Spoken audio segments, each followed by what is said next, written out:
Aujourd'hui, nous sommes heureux de vous présenter la dynamique association environnementale 8 vies pour la planète de Saint-Chamas qui, depuis 2018, mène un travail remarquable sur l'innovation environnementale et le développement durable en animant des projets pédagogiques, artistiques et techniques autour de la thématique de l'environnement.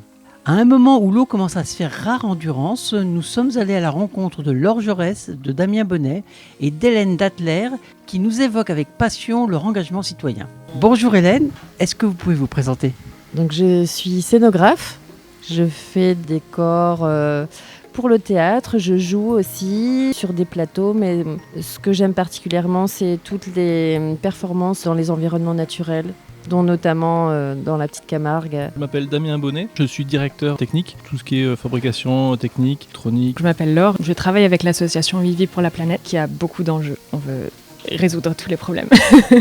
On essaye de mettre la technologie et le progrès au service de la biodiversité et de l'humain, parce qu'on a tendance à se séparer du reste du monde malheureusement. On essaye de sensibiliser parce que sans le collectif, on ne peut pas avancer et on ne peut pas progresser. Donc on fait des ateliers de sensibilisation dans les écoles, dans des festivals, dans des entreprises, sous forme de coloriage géant, sous forme d'escape game, de construction de fours solaires pour être sensibilisés aux thématiques de l'eau, de l'air, de la biodiversité, des différentes énergies qu'on peut produire alternatives à celles qu'on utilise aujourd'hui.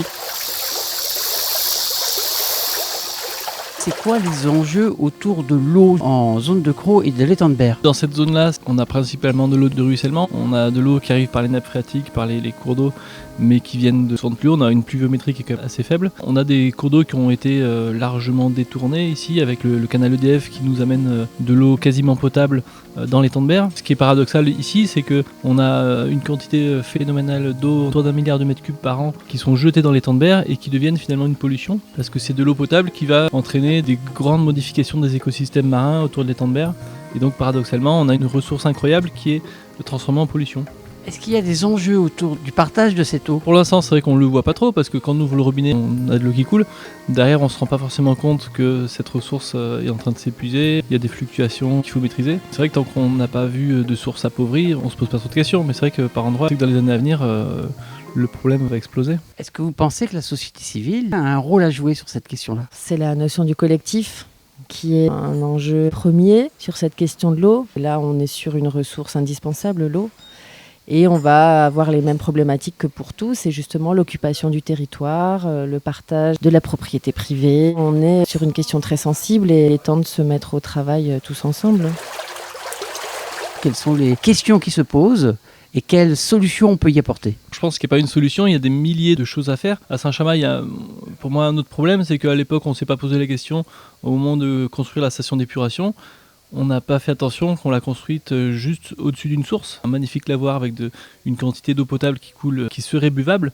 Malheureusement, si on l'a fait tester, on s'aperçoit qu'il y a des infiltrations de la centrale d'épuration vers cette source. Un peu des aberrations comme ça serait bien que dans les années à venir, il y ait vraiment une vigilance et qu'on fasse plus ce genre d'aberrations. On a de l'eau traitée qui arrive au robinet. Ça n'empêche que toutes ces petites sources, il y a des endroits où la source va être tarie parce qu'on a construit un immeuble par-dessus, la source va être éparpillée.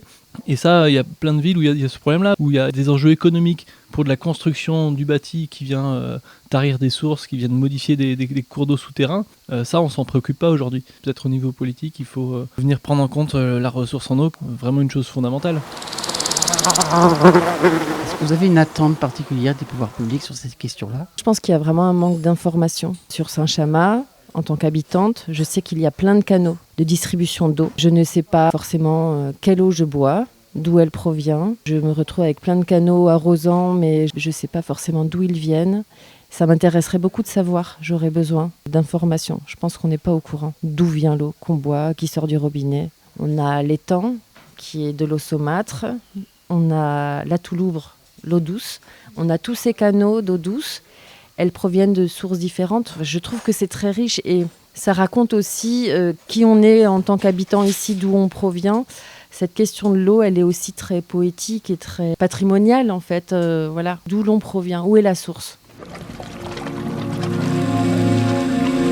Qu'est-ce qui vous a touché dans cette association ? Pourquoi vous êtes investi ? Parce qu'on agit à tous les niveaux. On est sur le terrain aujourd'hui pour améliorer les choses. Donc on fait d'abord des études évidemment, par exemple au niveau de l'étang de Berre. On étudie ce qui a changé, ce qui ne va pas, où il y a besoin d'aide. quelles sont les causes. Donc on essaye d'agir sur les causes et d'agir sur le terrain dans les temps, en replantant des zoostères, des herbiers marins, pour accueillir à nouveau de l'eau, de la vie dans les temps. On agit aussi au niveau des humains pour sensibiliser tout le monde, pour que tout le monde soit impliqué, se sente impliqué et ait envie d'agir. Ce qui me plaît, c'est d'agir les mains dans le cambouis, mais aussi en parlant aux gens, en trouvant un peu de l'espoir, parce que les gens, quand ils sont au courant, ils ont envie de faire des choses. Merci alors Damien et Hélène pour toutes ces explications. Vous pourrez découvrir leur escape game sur le Bateau Lab de l'association le 16 septembre prochain devant la mairie de Salon de Provence à l'occasion de la fête Le Tour de l'eau et à laquelle Mistral Social Club est partenaire. Nous vous souhaitons à tous bon vent et une très belle fin d'été. À très vite sur le Mistral Social Club.